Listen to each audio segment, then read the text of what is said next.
Evening बच्चों। परम, ओजस्वी, तान्या, मनन, मनीष। मनीष तो बहुत दिनों बाद दिखाई पड़ रहा है आज। चलिए, कैसे हैं आप सबको? बढ़िया होंगे। 3-4 दिन अच्छा आराम मिल गया। गुड इवनिंग श्रुति। गुड इवनिंग माही। आज हम जानेंगे कि ऑर्गेनिक, पहले तो मैं आपको ये बता दूं कि ऑर्गेनिक में क्या क्या कैसे कैसे तैयार करना है, ताकि फिर आगे जब पढ़ाई हो तो हम जल्दी से उनको जान लें, उन टॉपिक्स को सीख लें। Good evening Aryan. Good evening Daksh. हाँ, आपकी मैंने डेट शीट देखी आज। डेट शीट तो बहुत बढ़िया आई है, किसी भी पेपर में ऐसी कोई प्रॉब्लम है ही नहीं। आई थिंक शुरुआत ही आपके जो पीएचई का पेपर है उससे है। बहुत बढ़िया है। इस साल अगर बच्चों के full out of full marks नहीं आए ना, तो दोबारा चांस मिलेगा ही नहीं बच्चों को। इस साल तो बेटा कोशिश यही कर लो कि बस पूरे नंबर 100 आउट ऑफ 100। कहते हैं ना कि एग्जाम में लठ गाड़ देंगे, वो वाली बात होनी चाहिए। हाँ, आर्यन अब इंग्लिश तो बेटा हो ही जाती है ना। साहिल ग्रीटिंग बेटा। है ना, इस बार तो बिल्कुल बहुत अच्छा। क्यों दक्ष, मजाक यार, कमाल की बात कर रहे हो। हर एक में तो टाइम अच्छा मिला है आपको। इंग्लिश में कितने दिन मिले हैं? 1-2 दिन तो मिले होंगे। आई थिंक लगातार तो नहीं है, 1-2 दिन तो मिले हैं आपको। पहला पीएचई का नहीं है आपका? मतलब जिनके पास पीएचई नहीं है उनका किसी और चीज का होगा। मैक्सिमम बच्चों के पास पीएचई होती है। ओके।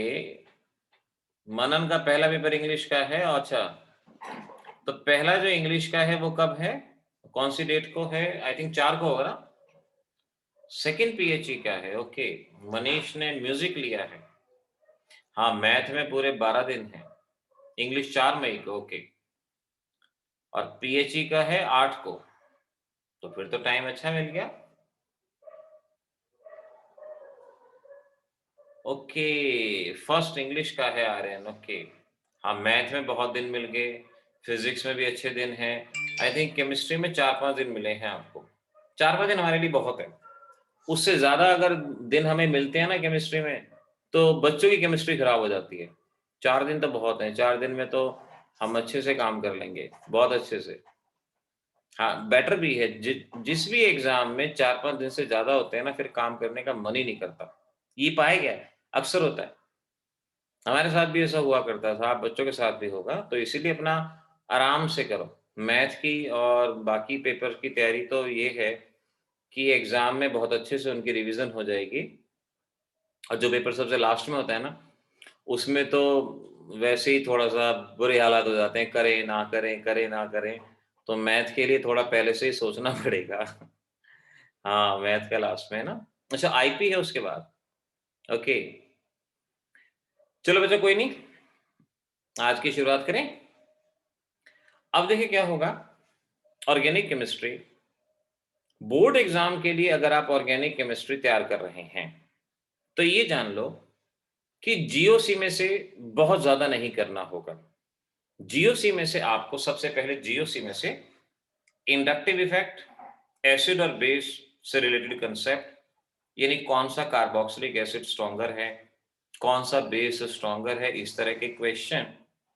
और कार्बोक्सिलिक एसिड और अमीन्स की एसिडिक बेसिक स्ट्रेंथ के बेसिस पे ही क्वेश्चन आपके एग्जाम में आता है। तो जीओसी में से पहले तो आपने इसको तैयार करना है।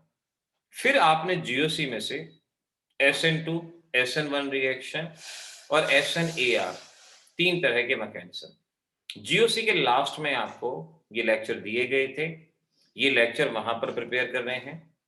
उसके बाद हेलो एल्कीन, हेलो एरीन्स, क्योंकि ये हमारा ऑर्गेनिक का सबसे बेसिक चैप्टर होता है, सबसे बेसिक चैप्टर होता है। यहां पर की जो रिएक्शन है वो पूरी ऑर्गेनिक में काम आती हैं। अगर इस पहले चैप्टर को आपने बहुत अच्छे से कर लिया, तो ऑर्गेनिक के बाकी सभी चैप्टर बहुत अच्छे से हो जाते हैं, कोई समस्या नहीं आती। तो इसीलिए आपको जरूरी है कि आप हेलो एल्केन और हेलो एरीन्स पे जितना पहले समय लगा लो, जितना इनको अच्छे से कर लो, बाकी के ऑर्गेनिक के चैप्टर तो आपके लिए हो जाएंगे बहुत आसान। फिर आपको, जैसा कि मैंने ऑनलाइन कोर्स में भी कराया था, अमीन्स के टॉपिक को करना है। पहले अमीन्स वाले चैप्टर को नाइट्रोजन कंटेनिंग कंपाउंड कहा जाता था। नाइट्रो ग्रुप भी आता था इसके अंदर, लेकिन अब बोर्ड में नाइट्रो ग्रुप आपको नहीं करना, तो नाइट्रो ग्रुप को छोड़ के सिर्फ और सिर्फ अमीन को करना है। डाइज़ोनियम सॉल्ट आता है इस चैप्टर में, जो कि ऑटोमैटिकली हैलोएरीन्स के साथ कवर हो जाएगा। साइनाइड आइसोसाइनाइड आता है, जो कि ऑलरेडी हैलोएल्केन्स के साथ कवर हो जाएगा। तो इसीलिए मैंने हैलोएल्केन, हैलोएरीन्स को कहा बहुत अच्छे से कर लो, क्योंकि ये बहुत सारी रिएक्शन को पहले ही कवर कर लेता है। फिर उसके बाद अमीन्स करना है। अमीन्स के बाद अमीन्स तो फटाफट हो जाएगा, उसमें ज़्यादा समय नहीं लगेगा। उसके बाद आपने एल्कोहल के चैप्टर को करना है। ध्यान रखना है एल्कोहल के चैप्टर को और अच्छे से करना है। क्योंकि अगर आपने एल्कोहल अच्छे से कर लिया बच्चों, तो फिनॉल और ईथर कब निपट जाएँगे मालूम ही नहीं पड़ेगा। फटाफट निपट जाएँगे, मालूम ही नहीं पड़ेगा, बहुत जल्दी-जल्दी ये चैप्टर हो जाएँगे। तो फिनॉल और ईथर को आपने उसके बाद करना है। लास्ट में एल्डिहाइड और कीटोन को आपने करना है। एल्डिहाइड, कीटोन लास्ट में, और फिर उसके बाद बायोमॉलिक्यूल। हमारे सिलेबस में इस साल यही 4 चैप्टर हैं। पहले पॉलीमर्स और केमिस्ट्री इन एवरीडे लाइफ भी हुआ करता था, लेकिन इस साल chemistry in everyday life, polymer नहीं है। इस साल सिर्फ यही 4 चैप्टर हैं, जिनको आपने बहुत अच्छे से करने की कोशिश करनी है। ठीक है ना? ऑर्गेनिक की तैयारी ऐसे करोगे तो बात बनेगी। दूसरा, ऑर्गेनिक पढ़ते वक़्त कुछ चीज़ों का और ख़ास ध्यान रखना है। जैसे आपके शॉर्ट नोट्स साथ होने चाहिए, और नोट्स किस तरह से होने चाहिए? सभी नेम रिएक्शन एक पन्ने पे अलग से लिखते जाओ। जैसे-जैसे ऑर्गेनिक पढ़ते जाओ, पेज रखो अपने पास, 4-5 पेज रखो, प्लेन पेपर। जो-जो नेम रिएक्शन आती हैं, नेम रिएक्शन का एक पेज बना लो। सभी नेम रिएक्शन उसके ऊपर लिखते जाओ। मनन, अमीन तो सबसे आसान चैप्टर है बच्चों। अमीन सबसे आसान है। तो नेम रिएक्शन का एक अलग से पेज बनाते जाओ, और सभी नेम रिएक्शन उसको एक सीक्वेंस में लिखते जाओ, जैसे-जैसे आती जाएँ। ऐसे ही डिस्टिंग्विशिंग टेस्ट का एक पेज बनाओ। Distinguishing test. अच्छा, आप में से काफ़ी सारे बच्चे नेम रिएक्शन में पज़ल होते हैं कि नेम रिएक्शन क्या है? नेम रिएक्शन का मतलब जिन रिएक्शन का नाम होता है, जैसे Borodin reaction, Finkelstein reaction, aldol condensation, Cannizzaro reaction, Rosenmund reaction, ये नेम रिएक्शन होती हैं। तो नेम रिएक्शन का एक पेज ज़रूर बनाना है अलग से। ऐसे ही जो डिस्टिंग्विशिंग टेस्ट आते जाएँगे, उनका पेज आपको अलग से ज़रूर बनाना है। जैसे अल्काइल हैलाइड और अराइल हैलाइड में डिस्टिंग्विशिंग टेस्ट पूछा जाएगा। अल्कोहल फिनॉल में पूछा जाएगा, अल्कोहल कार्बोक्सिलिक एसिड में पूछा जाएगा, साइनाइड आइसोसाइनाइड में पूछा जाएगा। तो डिस्टिंग्विशिंग टेस्ट जैसे-जैसे आते जाएँ, वैसे-वैसे उनका पेज में एंट्री करते जाओ। आपने नेम रिएक्शन की एंट्री करी, वो एक पेज तैयार हो जाएगा, और आप देखोगे कि सिर्फ 2 ही पेज में आपकी नेम रिएक्शन सारी की सारी तैयार हो जाएँगी। और नेम रिएक्शन पे क्वेश्चन आना ज़रूर है, हर हालत में आना है। फिर आपने डिस्टिंग्विशिंग टेस्ट की शीट तैयार करनी है, और डिस्टिंग्विशिंग टेस्ट 2 या 3 एग्ज़ाम में ज़रूर आएँगे, 100% आएँगे, इस बात को आप तैयार रखना, इस बात को ध्यान से। देखो यहाँ पर, जैसे ये जो शीट है ना, शायद आप पता नहीं देख पा रहे हो या नहीं देख पा रहे हो, बहुत पुरानी एक बच्चे की शीट है ये, नेम रिएक्शन की। और इस नेम रिएक्शन की शीट में देखो, बड़े आराम से यहाँ ब्लॉक वाइज बना के नेम रिएक्शन को लिखा गया है। एक-एक करके यहाँ पर नेम रिएक्शन को लिखा गया है। इस तरह से नेम रिएक्शन की शीट। कोशिश करो कि इस तरह के जो A3 की शीट होती है, बड़ी शीट होती है, इस शीट के ऊपर आप उसको बना लो। एक से ज़्यादा शीट ना तैयार हो, एक से ज़्यादा शीट बिल्कुल तैयार नहीं हो, और ये जब आप पढ़ोगे तो खुद बनाओगे। ये मत कहना मुझसे कि मेरे पास भेज दो, नहीं। ऐसे तो ये रिएक्शन किताबों में है। किताबों में पीछे ये रिएक्शन सारी दी जाती हैं। आपको खुद से पढ़ते हुए इस शीट को बनाना है, पढ़ते हुए साथ-साथ आपने इस शीट को बनाना है, ध्यान रखना ये बहुत ज़रूरी है। और ये मैं ऑनलाइन कोर्स के दौरान व्हाट्सएप पे वैसे नेम रिएक्शन की कुछ शीट मैं ऑलरेडी सेंड कर चुका था, वहाँ पर सर्च करो, वहाँ ज़रूर मिलेंगी। तो ये नेम रिएक्शन और डिस्टिंग्विशिंग टेस्ट, इनकी शीट बनाना ज़रूरी है। इसके बाद आती हैं वर्ड प्रॉब्लम। आपके सिलेबस में 6 के करीब वर्ड प्रॉब्लम है। वर्ड प्रॉब्लम क्या होती हैं? जैसे उसमें लिखा होगा कि भई एक मॉलिक्यूल है जिसका फ़ॉर्मूला C6H12O5, कुछ इस तरह से कुछ भी लिखा होगा। It react with KMnO4 to give compound A.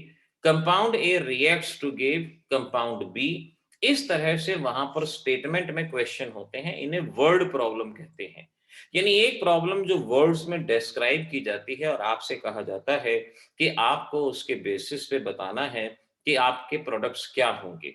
इनका भी वीडियो हमारे यूट्यूब चैनल पे अवेलेबल है, वहां से भी मैं आपके पास लिंक इसका भेज दूंगा। तो एक शीट जिस पे 6 वर्ड प्रॉब्लम आएंगी, आपने वो शीट वहां पर बनानी है। एल्डिहाइड कीटोन में 2 या 3 वर्ड प्रॉब्लम है, वहां से करना है। तो एग्जाम में 1 या 2 नेम रिएक्शन ज़रूर आएँगी, 2 या 3 आपके डिस्टिंग्विशिंग टेस्ट ज़रूर आएँगे और वर्ड प्रॉब्लम आने के बहुत ज़्यादा चांसेस सिर्फ एनसीईआरटी की वर्ड प्रॉब्लम करना, उसके बाद आप बाहर जाने की कोई भी ज़रूरत नहीं है आपको। तो ऑर्गेनिक जितने भी मार्क्स की आपके एग्जाम में आती है, उसका काफ़ी सारा हिस्सा तो हमारा यहीं पे कवर हो। उसके बाद क्या होता है कि कुछ रिएक्शन कंप्लीशन को आता है, कि भाई कंप्लीट द रिएक्शन। और 90% चांसेस ये होते हैं कि वो जो कंप्लीट द रिएक्शन है, वो रिएक्शन आपकी नेम रिएक्शन में से ही दी जाती है, नेम रिएक्शन। यकीन मानो बोर्ड एग्जाम की ऑर्गेनिक प्रिपेयर करना बहुत आसान। आप में से मैक्सिमम बच्चे 100% ऑर्गेनिक को अटेम्प्ट कर लेंगे, वो बिल्कुल मुश्किल नहीं है। ऑर्गेनिक जब पढ़ते हैं, पढ़ाते हैं ना, तो एक खौफ बन जाता है क्योंकि नंबर ऑफ रिएक्शन बहुत ज़्यादा है। लेकिन एक्चुअल में एग्ज़ाम की तैयारी के लिए बहुत लिमिटेड है और उस लिमिटेड को कहते हैं ना स्मार्ट प्रिपरेशन।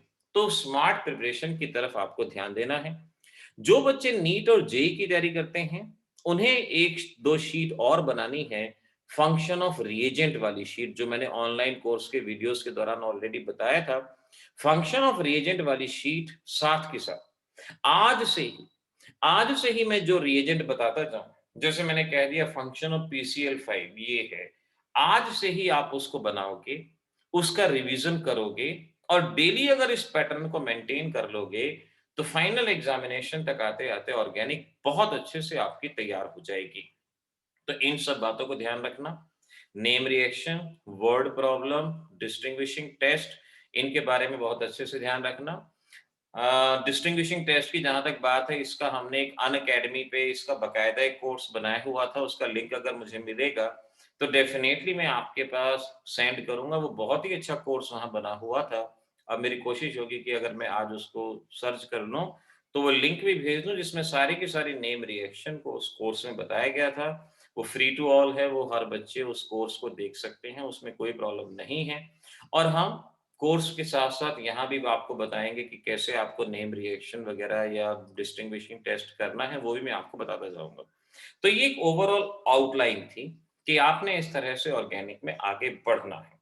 किसी ने अगर कोई क्वेश्चन पूछना है, बेशक से भी पूछ लो।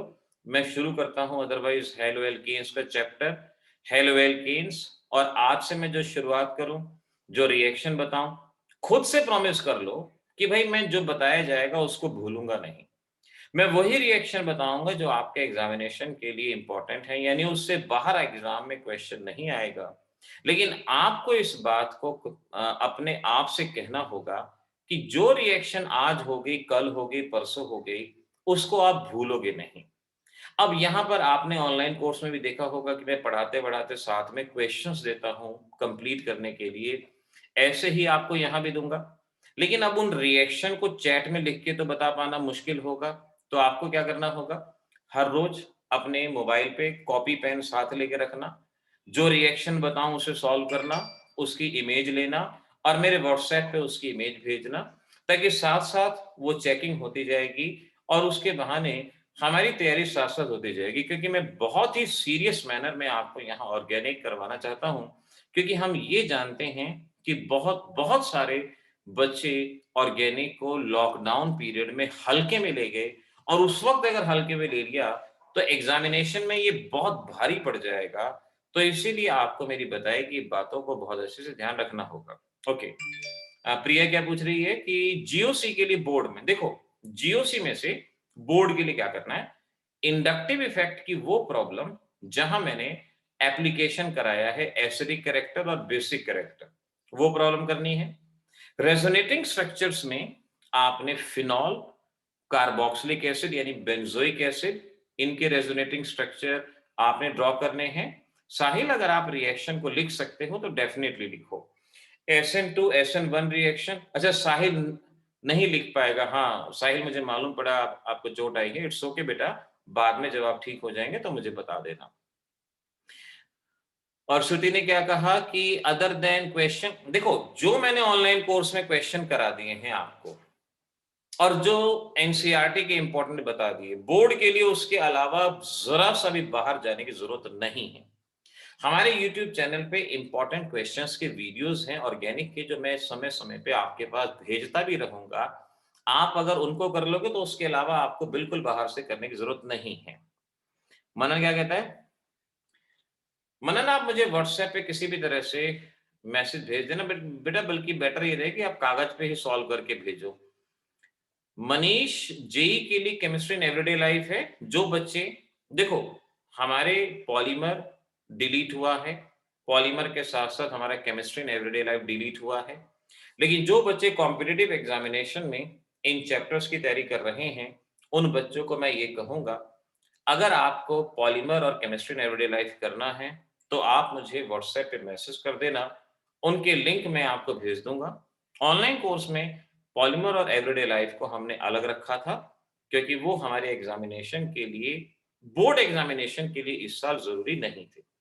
तो ये जो मैंने आपको ओवरऑल आइडिया दिया है ऑर्गेनिक कैसे तैयार करनी है, इसका ये वीडियो यूट्यूब पे भी अपलोड हो जाएगा। यानी बाद में अगर आपने देखना हो कि ऑर्गेनिक को मैंने कैसे आपको बताया है तैयार करना है, तो आप उसको वहां से देख पाओ।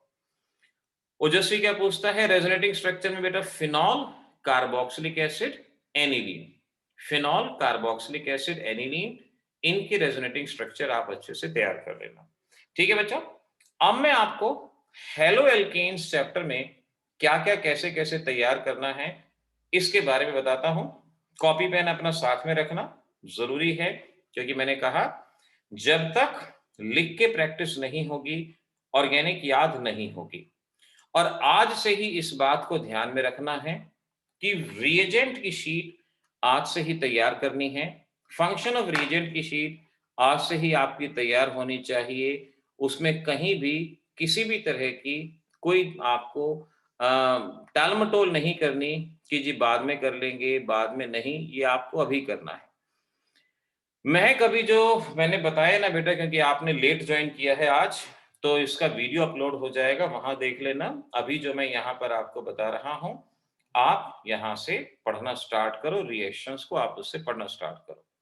मनन, आज हम सीधा हेलो एल्केन्स के चैप्टर में जाएंगे। SN2 और SN1 रिएक्शन जहां जरूरत होगी वहां बीच में बताऊंगा, अदरवाइज आप ऑनलाइन क्लास के वीडियोस में से पहले SN2 SN1 वहां से आप उसको देख सकते हैं।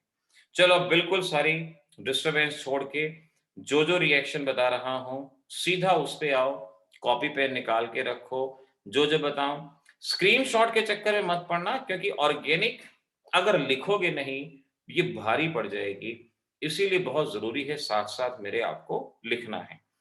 हम जिस टॉपिक की शुरुआत कर रहे हैं उसका नाम है हेलो एल्केन्स। हम हेलो एल्केन्स की यहां पर शुरुआत कर रहे हैं।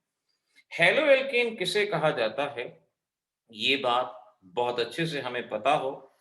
दो शब्दों से मिलकर बना है। Halo stands for halogen, alkane stands for derivative of alkane, यानी अल्काइल डेरिवेटिव और हैलाइड डेरिवेटिव ऑफ एल्केन। जैसे आपको एक अल्काइल ग्रुप दिया CH3, इसमें एक हैलोजन लगा दिया, तो हैलाइड डेरिवेटिव ऑफ एल्केन, किसी भी एल्केन का हाइड्रोजन हटा के हैलोजन लगा दो, उसे हेलो एल्केन कहा जाता है। हेलो एल्केन को हम एक और नाम अल्काइल हैलाइड के नाम से भी पहचानते हैं। हेलो एल्केन कह लो या अल्काइल हैलाइड कह लो।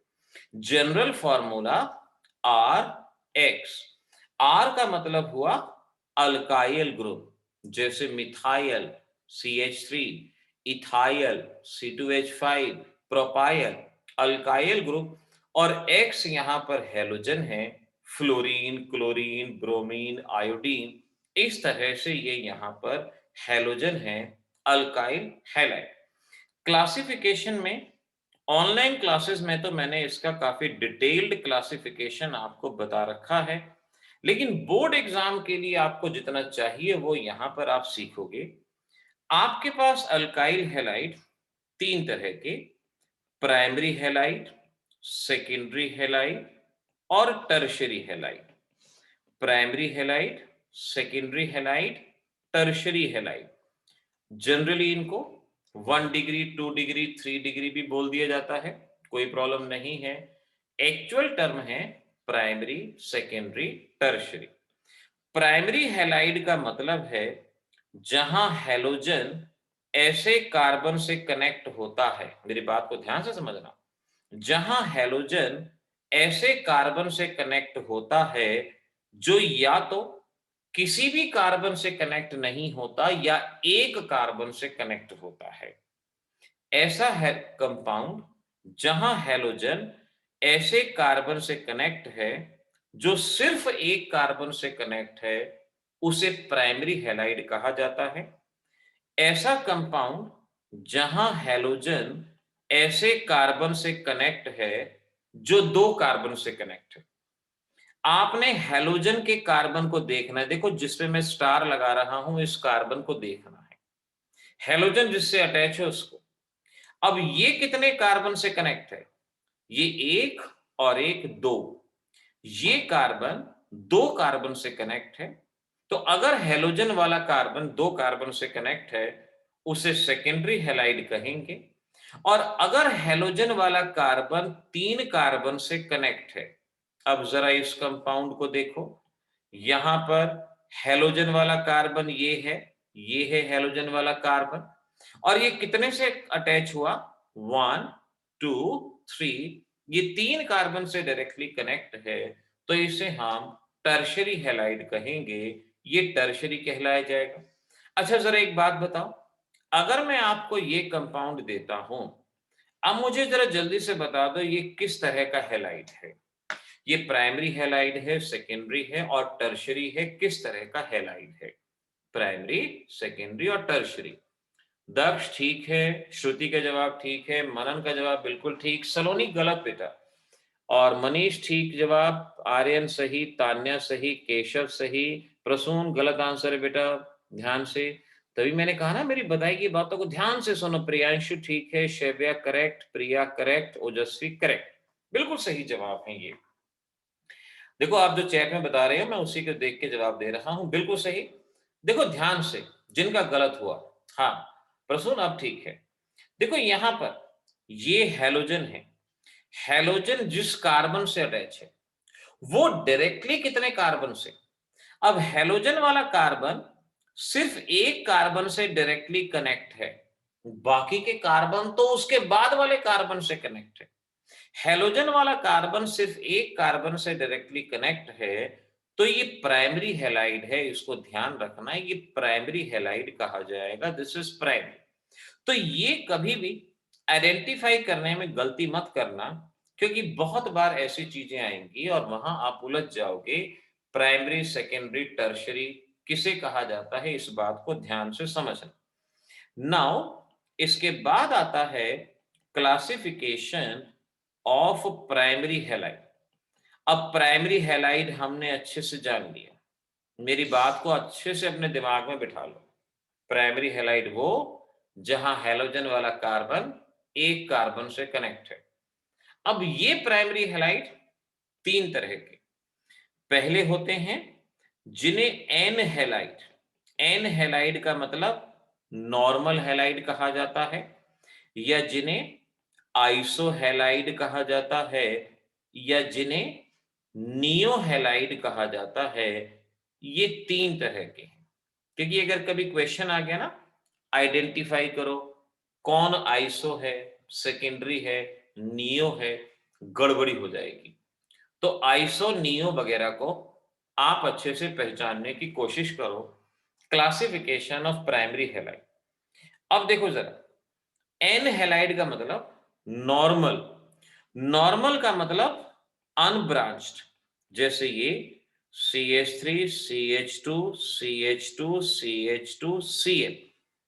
अब ये देखो, ये हैलोजन है, हैलोजन जिस कार्बन से कनेक्ट है वो डायरेक्टली बस एक ही कार्बन से कनेक्ट है, वो डायरेक्टली एक ही कार्बन से कनेक्ट है, बाकी के कार्बन तो बाद में पीछे हैं। तो अगर आपकी हाइड्रोकार्बन चेन अनब्रांच्ड है, इसे नॉर्मल हैलाइड कहते हैं, एन हैलाइड कहते हैं। अब इसका कॉमन नेम क्या होगा? कॉमन। अब कॉमन नेम को देखो कैसे लिखते हैं। कॉमन नेम को लिखते हैं alkyl group plus halide, plus halide, alkyl group plus halide. कितने कार्बन हैं इसमें? कितने कार्बन हैं काउंट करो। कार्बन है 5। अगर एक कार्बन हो तो मिथाइल, 2 हो तो इथाइल, 3 हो तो प्रोपाइल, 4 हो तो ब्यूटाइल, 5 हो तो पेंटाइल। 5 कार्बन है तो अल्काइल ग्रुप कौन सा हुआ? Pentyl. Number of carbon count करने हैं। हैलाइड, हैलोजन क्लोरीन है तो पेंटाइल क्लोराइड कह सकते हो, या अनब्रांच्ड है तो एन पेंटाइल क्लोराइड कह सकते हो, या नॉर्मल पेंटाइल क्लोराइड कह सकते हो। बड़े आराम से नाम लिखना, नंबर ऑफ कार्बन काउंट करना, ये कॉमन नेम है। इनमें पेरेंट चेन का कोई चक्कर नहीं होता। टोटल नंबर ऑफ कार्बन और हैलोजन, अनब्रांच्ड है तो नॉर्मल, एन अल्काइल हैलाइड यानी एन पेंटाइल क्लोराइड हमारे इस कंपाउंड का नाम यहां पर होगा। अब आइसो कंपाउंड सीखना। आइसो कंपाउंड ध्यान से देखो, ये कंपाउंड दिस इज आइसो। अब ध्यान से बच्चों, बहुत ध्यान से, एन, आइसो, नियो, तीनों प्राइमरी में एप्लीकेबल होते हैं। क्या ये जो मैंने आपको कंपाउंड दिया, ये एक प्राइमरी कंपाउंड है? ये हैलोजन है। हैलोजन का कार्बन सिर्फ एक कार्बन से डायरेक्टली कनेक्ट है, तो ये प्राइमरी है। This is primary compound. अब प्राइमरी हैलाइड में अगर सेकंड लास्ट कार्बन पे मिथाइल हो, देखो हैलोजन का कार्बन पहला, हैलोजन का कार्बन पहला, और लास्ट वाला कार्बन ये है आपका लास्ट वाला कार्बन।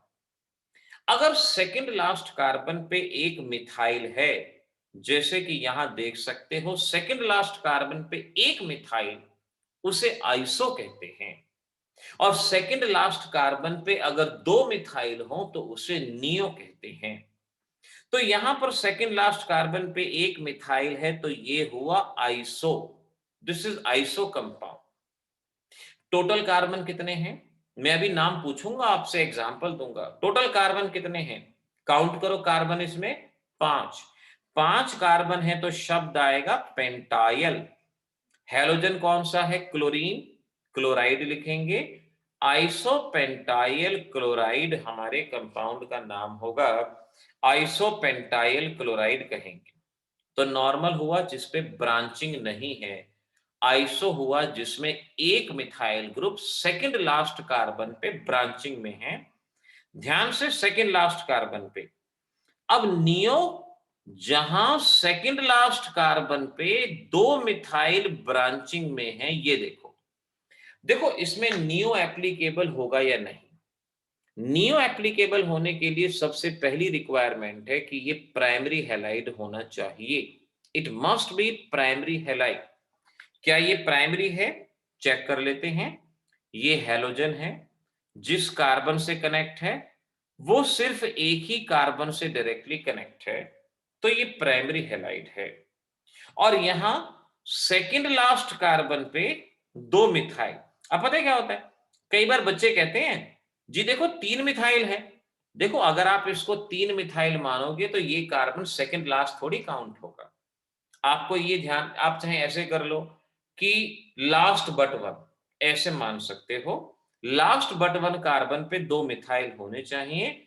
ये आपके पास दो मिथाइल यहां पर हैं, neo. So the compound is neo. Total carbon count करो। टोटल कार्बन कितने हैं? 5। 5 के लिए शब्द पेंटाइल, हैलोजन क्लोरीन है, नियो पेंटाइल क्लोराइड। तो n pentyl, isopentyl, neo pentyl. ये नॉमेनक्लेचर पे मैं स्ट्रेस इसलिए दे रहा हूं कि पूरी ऑर्गेनिक केमिस्ट्री में एन, आइसो, नियो ऐसे ही होगा। आपके एग्जामिनेशन में जब कन्वर्जन आते हैं तो वहां पर नाम लिखे होते हैं, convert isopropyl alcohol into acetone. अगर आप कॉमन नेम नहीं जानते होंगे, उनका स्ट्रक्चर नहीं जानते होंगे, तो आप रिएक्शन बेशक से कितनी जान लो, अगर आप कंपाउंड गलत लिख के आओगे तो आपके नंबर डिडक्ट होंगे। इसीलिए आपको कंपाउंड को बहुत अच्छे से ढंग से लिखना है। अब मैं आपको कुछ कंपाउंड देता हूं, ऊपर दी गई इंफॉर्मेशन से जरा उनके नाम बता के देखना क्या नाम बनते हैं। ये सपोज पहला कंपाउंड आपके पास है, ऐसे ही ये दूसरा कंपाउंड यहां दे रहा हूं, यहां पहले कंपाउंड का, दूसरे कंपाउंड का और तीसरे कंपाउंड का जल्दी से नाम बता दो, क्या नाम बनेगा। इसी प्रोसीजर को ध्यान में रखते हुए मुझे इनके नाम बता दो क्या बनेंगे। ये 3 कंपाउंड हैं। ओके, मनीष का जवाब आ गया और आर्यन का भी। ओके, ठीक है। श्रुति ठीक है, शव्या करेक्ट, प्रिया करेक्ट, ओजस्वी करेक्ट, बिल्कुल सही जवाब है बेटा। साहिल करेक्ट। श्रुति आपने सेकंड का नाम दिया, बिल्कुल ठीक है बेटा। आर्यन करेक्ट, प्रियांशु करेक्ट, दक्ष बिल्कुल ठीक है। दक्ष थर्ड कंपाउंड में जो सेप्टाइल मत लिखो बेटा, वो हेप्टाइल शब्द इस्तेमाल करेंगे। मनीष बिल्कुल ठीक है, शव्या करेक्ट, प्रिया करेक्ट, श्रुति ओके, हाँ बिल्कुल ठीक है, ओजस्वी करेक्ट, साहिल बिल्कुल सही, मनीष बिल्कुल ठीक है, महक बिल्कुल ठीक है बेटा, मनन करेक्ट, आर्यन बेटा मनन लास्ट वाले का नाम चेक करो, नियो ब्यूटाइल क्लोराइड नहीं है। आर्यन ठीक है, तान्या सही नाम है, प्रिया बिल्कुल ठीक है नाम, करेक्ट, वेरी गुड, शाबाश। और यहां ठीक है, मनन फर्स्ट में, फिर नॉर्मल है ना ये, नॉर्मल, एन मतलब नॉर्मल, ठीक है। ठीक है बच्चों, वेरी गुड, बच्चों ने जो नाम बता रहे हैं मैं अभी वेट कर रहा हूं। तान्या लास्ट का बिल्कुल ठीक है। ओजस्वी हैप्ट नहीं हेप्टाइल, अल्काइल लिखा जाता है ना, अल्काइल हेप्टाइल शब्द आएगा बेटा। शव्या करेक्ट, राकेश पहला ठीक है, दोनों जवाब सही हैं आपके। ठीक है राकेश, माही बिल्कुल ठीक है, करेक्ट। साहिल बिल्कुल ठीक है, शाबाश, एब्सोल्युटली फाइन। मनन बिल्कुल ठीक है, पहला कंपाउंड सेकंड कंपाउंड का नाम करेक्ट, वेरी गुड। तो इस तरीके से और भी बच्चे नाम बताओ, शाबाश। अभी जो बताया है ऊपर देखो, ऊपर एग्जाम्पल लिखे हुए हैं। केशव ने नहीं बताया अभी मुझे शायद नाम। महक सेकंड कंपाउंड का नाम, हाँ आ गया, ठीक है शाबाश, महक का जवाब भी आ गया। नियो बिल्कुल ठीक है महक, दोनों नाम बिल्कुल सही है। मनन शाबाश, वेरी गुड, बिल्कुल ठीक है। पहला कंपाउंड देखो, तीनों कंपाउंड प्राइमरी है क्योंकि हेलोजन वाला कार्बन तीनों में एक ही कार्बन से कनेक्ट है। प्रियांशु बिल्कुल ठीक है नाम बेटा, तीनों एक ही कार्बन से कनेक्ट है, प्राइमरी है। पहले में सेकंड लास्ट कार्बन पे एक मिथाइल है, तो ये आइसो हो गया। आइसो टोटल कार्बन 4 हैं, आइसो ब्यूटाइल ब्रोमाइड बिल्कुल ठीक है। प्रियांशु ये लास्ट नेम भी ठीक है बेटा, नहीं प्रियांशु लास्ट नेम बेटा ठीक नहीं है, ध्यान से देखो। सेकंड आपका अनब्रांच्ड है, एन या नॉर्मल, टोटल 4 कार्बन है, एन ब्यूटाइल ब्रोमाइड ये हमारे पास आएगा। और लास्ट वाले में सेकंड लास्ट कार्बन पे 2 मिथाइल हैं, तो वो नियो होगा, नियो।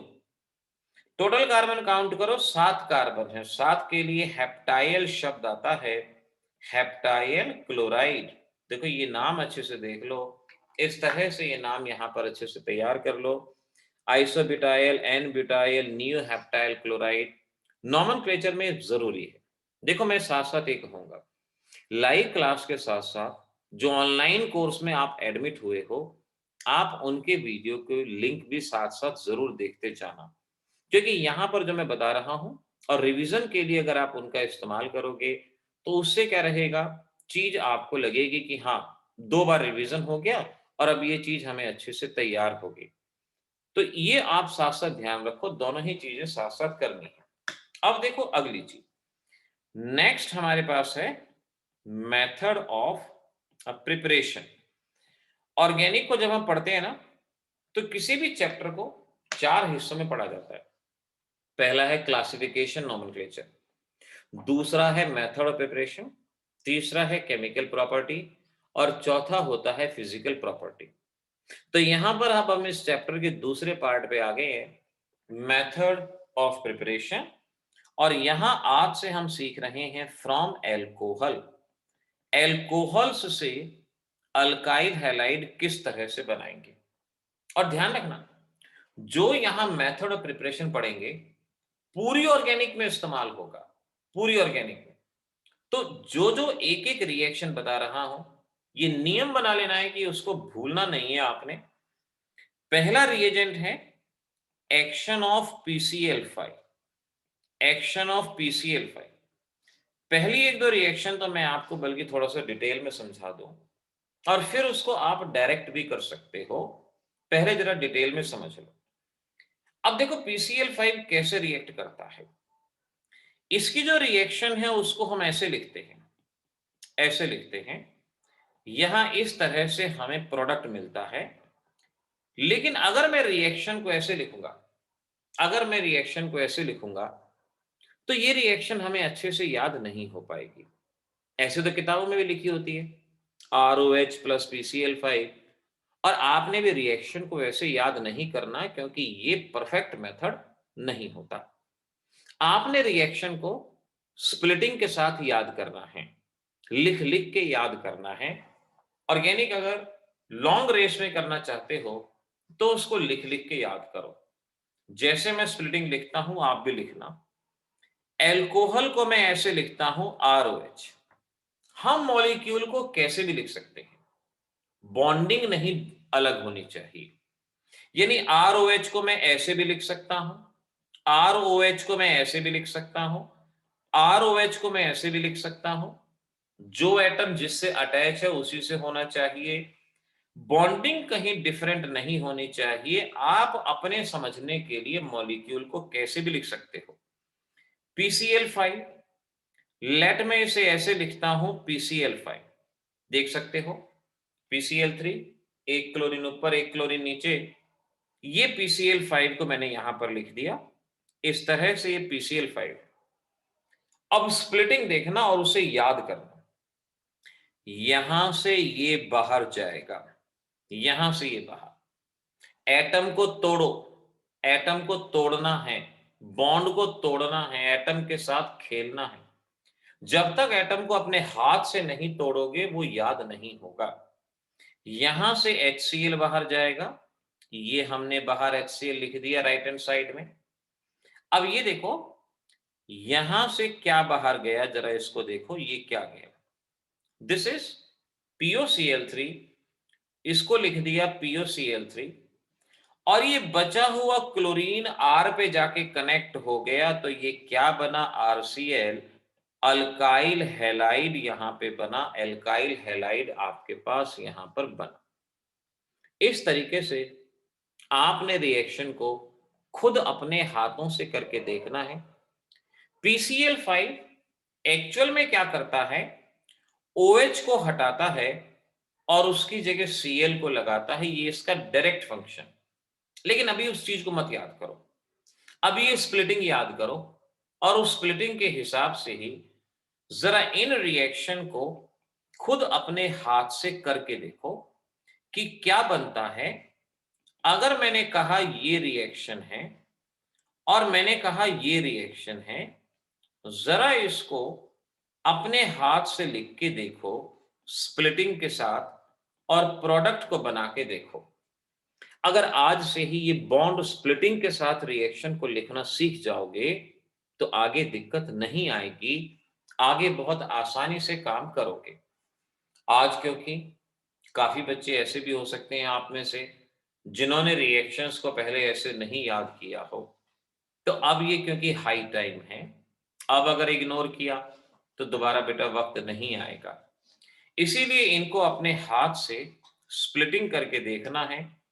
जैसे ऊपर वाली रिएक्शन में, हाँ ठीक है, शव्या, मनन और ये बाकी बच्चे जो बता रहे हैं, आर्यन, ओजस्वी, जवाब सही। साइड प्रोडक्ट भी कोशिश करो। Yes Mahak, second is carboxylic acid, लेकिन उसमें जो फंक्शनल ग्रुप है ना जिस पे रिएक्शन हो रही है वो सेम है। यहां भी OH है, वहां भी OH है, दोनों में ही OH है, तो रिएक्शन को सेम उसी तरह से करना है। महक, इनको बेसिक्स कहते हैं ना बेटा, बेसिक सीख जाओ कि कैसे OH रिएक्ट करता है। मनन, आंसर में एक ऑक्सीजन ज्यादा है बेटा। मनीष, दूसरे में ब्रोमीन तो दिया ही नहीं, आपने ब्रोमीन कहां से लिख दिया? शेवियर, ठीक जवाब है। देखो, स्प्लिटिंग की बेसिक सेंस को समझो। पहला मॉलिक्यूल है CH3CH2OH, वैसे ही लिखो। PBr5 है, ब्रोमीन ब्रोमीन Br3। अच्छा, कोई बच्चे रिएक्शन भेज रहे हैं क्या इस पे? ओके, व्हाट्सएप पे तान्या ने भेजा जवाब, ठीक है तान्या, ठीक है बेटा। और दक्ष ने भी भेजा है व्हाट्सएप पे जवाब। मैंने कहा ना कि जो बच्चे कॉपी पे लिख के करते हैं तो पूरी ऑर्गेनिक में इमेज खींच के मुझे साथ साथ व्हाट्सएप पे भेजते रहेंगे। दोनों के जवाब बिल्कुल ठीक हैं। पहली स्प्लिटिंग, तान्या और दक्ष दोनों के आंसर करेक्ट। HBr बाहर जाएगा, तो मैंने अभी आपको सिखाया था HBr। फिर स्प्लिटिंग क्या थी? ये बाहर जाएगा, क्योंकि यहां क्लोरीन नहीं है, ब्रोमीन है, तो ये क्या बाहर गया? POBr3, POBr3। हाँ, ओके, श्रुति का भी ठीक है, मनन का जवाब ठीक है, आर्यन करेक्ट। और ये ब्रोमीन यहां पर कनेक्ट हो जाएगा, तो इस तरह से हम देख सकते हैं CH3CH2Br, फर्स्ट रिएक्शन। ओजस्वी का जवाब ठीक आया है मेरे पास, और माही का जवाब, यस माही बिल्कुल ठीक है बेटा। पहली रिएक्शन जो बच्चे कर रहे हैं वो जरा देख लो आपके सामने। दूसरी रिएक्शन में कार्बोक्सिलिक एसिड ग्रुप है। बेटा कोई भी ग्रुप हो, जैसे मैंने स्प्लिटिंग बताई है, तो आप क्या करोगे कि दूसरी रिएक्शन को ऐसे लिखोगे, CH3CH2OH, ऐसे लिखो। OH ग्रुप तो है ना, PCl5 है, तो इसको मैंने कैसे सिखाया? PCl3 और Cl2। यहां से HCl बाहर जाएगा, HCl बाहर जाएगा तो प्रोडक्ट में HCl भी लिख दो। फिर आपको बताया POCl3 बाहर जाएगा, तो यहां पर POCl3 भी लिख दो। बचा हुआ क्लोरीन कार्बन से कनेक्ट होगा, CH3CH2COCl। ऊपर वाली रिएक्शन में मैंने ब्रोमीन दिया था, लेकिन नीचे वाली रिएक्शन में मैंने क्लोरीन दिया है। कई बच्चों ने दोनों में क्लोरीन लिख दिया है, जल्दबाजी में, भावनाओं में बह गए। इतना भावनाओं में नहीं बहना, आज से ही इन रिएक्शन को करने की शुरुआत करनी है। चलो बच्चों, आज टाइम हो चुका है, आज इतना ही करेंगे। लेकिन ध्यान रखो, ऑर्गेनिक में अगर आपने क्लास में आने में देरी कर दी तो वो चीज स्किप हो जाएगी। 8:45-46 तक, क्योंकि आपसे पहले 11th की क्लास होती है, तो थोड़े 1-2 मिनट थोड़ा सा आपको इंतजार करना पड़ेगा। तो 45-46 पे हम आ जाते हैं, शुरू कर देते हैं, तो इस बात को ध्यान में रखना। और श्रुति, आप बेटा क्योंकि जेई की भी तैयारी कर रहे हो ना, तो क्लासिफिकेशन ऑफ डाई हैलाइड को जरूर कर लो, वो आपके लिए बेटर है, उसको जरूर कर लेना। जेई नीट के लिए बोर्ड में नहीं आता, ठीक है ना? हाँ, स्क्रॉल कर दिया है, ठीक है ना? चलो बेटा, good night, bye bye. Manish, मैंने आपकी बात सुनी, लेकिन पहले आप साथ साथ बनाना इसके अंदर रिएक्शंस, बाद में मैं उसको आपके पास भेजूंगा, ठीक है बेटा? बाय बाय बच्चों, good night, Tata, all the best, कल मिलेंगे। ओके प्रिया, बाय बेटा, बाय बाय मनीष।